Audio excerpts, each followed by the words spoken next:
Bonjour, j'espère que vous allez bien. On se retrouve pour une nouvelle vidéo. Cette fois-ci, focus sur le portefeuille PEA-PME, c'est l'épisode 22. Alors, il évolue dans le bon sens et puis j'ai également fait 3 achats en swing trading. Alors, on va démarrer avec un avertissement. Je ne suis pas conseiller financier. Cette vidéo n'a pas pour but de vous proposer un placement financier ou un quelconque conseil d'achat, mais uniquement un but pédagogique et de partage. Vous restez responsable de vos investissements. Alors effectivement, donc si on regarde le PEA, PME, donc il est aujourd'hui à 10 298 €. J'ai une plus-value d'un peu plus de 2 000 € et puis, donc j'ai toujours ma ligne la plus importante qui est Indépendance AM Europe Small, Cap, Europe, hein, donc de plus, 2 109 € et puis, j'ai également démarré, 3 lignes en swing trading, de Richebourg, TF1 et Assystem. Alors pourquoi de Richebourg? Donc si on regarde un petit peu, du Richebourg au niveau des revenus, on a des revenus qui, sont stagnants. Si on va regarder, du côté,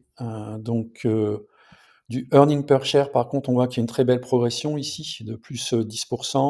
On a un bon free cash flow qui est à peu près stable par rapport à l'an dernier et puis on a un dividende per share qui est également, à peu près stable, sur l'année dernière. Donc c'est quand même une société qui gagne de l'argent avec une marge brute de 24, une marge opérationnelle de 5, une marge nette de 2,99 qui s'améliore quand même par rapport à l'an dernier.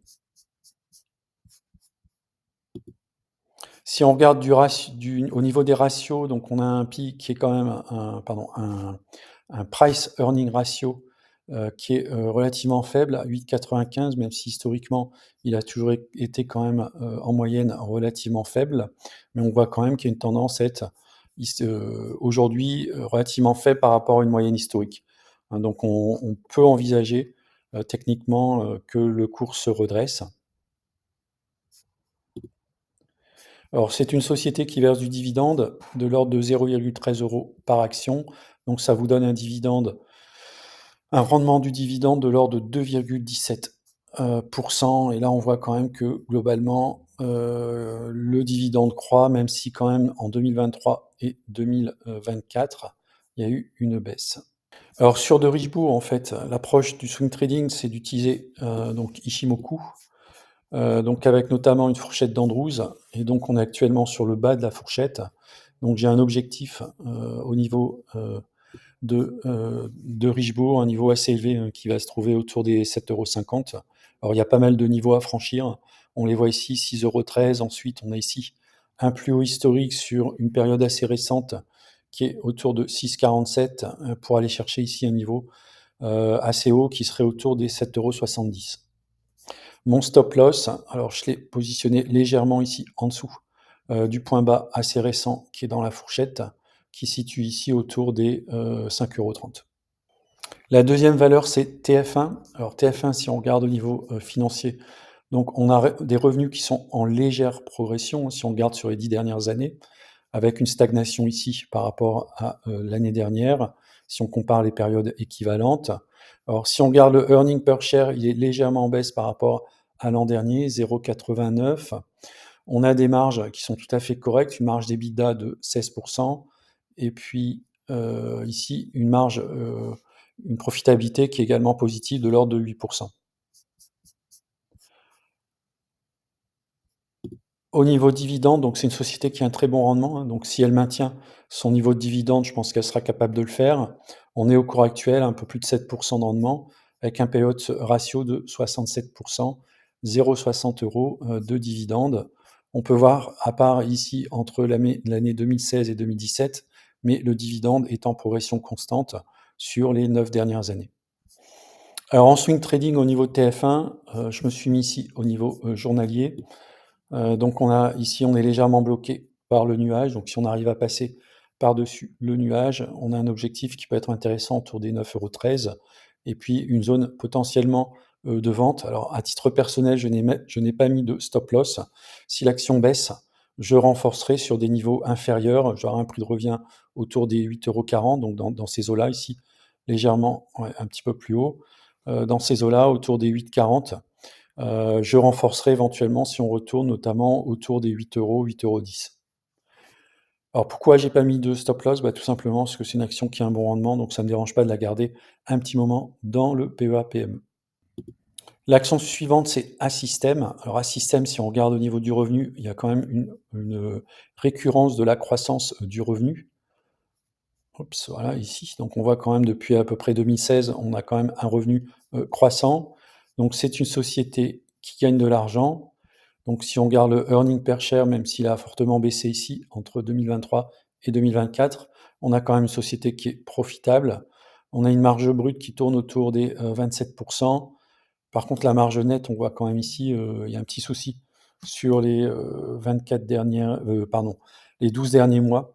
Donc c'est quelque chose quand même à suivre, mais c'est une société qui est quand même capable, de générer, du cash flow. Donc ça, c'est pour moi, c'est quand même assez important. La marge liée au free cash flow est de l'ordre de 6. Elle est constante. Alors, j'ai pas regardé dans le détail les chiffres, mais il y a sans doute une explication sur le fait, qu'il y ait une baisse assez forte, de l'earning per share. Si on ah, alors si on regarde au niveau des ratios, donc on a un PE qui est quand même très, très élevé, 88. Un forward PE par contre qui est en ligne, hein, par rapport aux chiffres, historiques habituels, peut-être légèrement, au-dessus d'une moyenne qui se situerait plutôt autour des 16.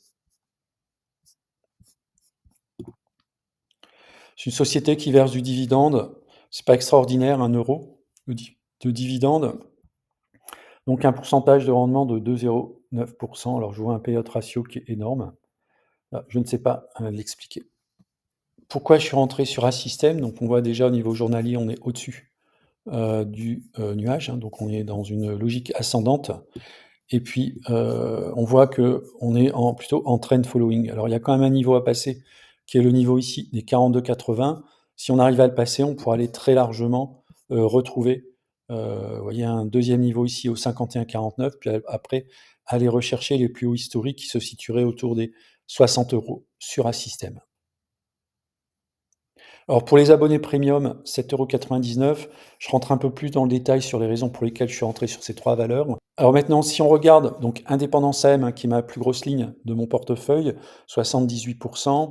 Donc le rapport, du mois de juillet a été disponible. On voit que le cours, surperforme largement son indice de référence, 72, et le cours a fait plus 178. Donc ça, c'est plutôt bien. Et puis si on fait un focus sur le commentaire, donc au cours du mois de juillet, donc le fonds a progressé de 2,8 et donc le fonds a allégé ses investissements dans, la société The Navigator et soldé celui de Indelbé. Alors le fonds s'est essentiellement renforcé dans les entreprises Mota, Engie et compagnie automotive. Alors c'est vrai que la partie automotive, c'est plutôt, un pari, hein, puisque, le secteur automobile, du moins européen, est en pleine crise actuellement.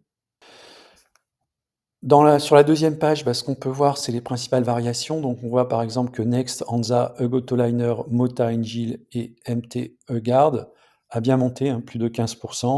Et à l'inverse, il y a eu une petite, consolidation, notamment sur l'armement, avec Dassault Aviation, également Théon International qui ont baissé et dans une moindre mesure, donc Italian Exhibit Group, Tubacex et Campin. C'était un bilan, assez rapide, du PEA-PME, hein, donc qui performe très bien. On est à plus de 30 depuis, donc la création de ce PEA-PME. Il était pendant les 2 premières années négatif et la performance a principalement été faite par le FCP Indépendance AM, que je ne renforce pas pour l'instant, car j'estime que le cours est beaucoup trop élevé pour moi. C'est la fin de la vidéo, je vous remercie d'avoir regardé. N'hésitez pas à mettre des commentaires si vous le souhaitez et puis je vous dis à bientôt pour une prochaine vidéo.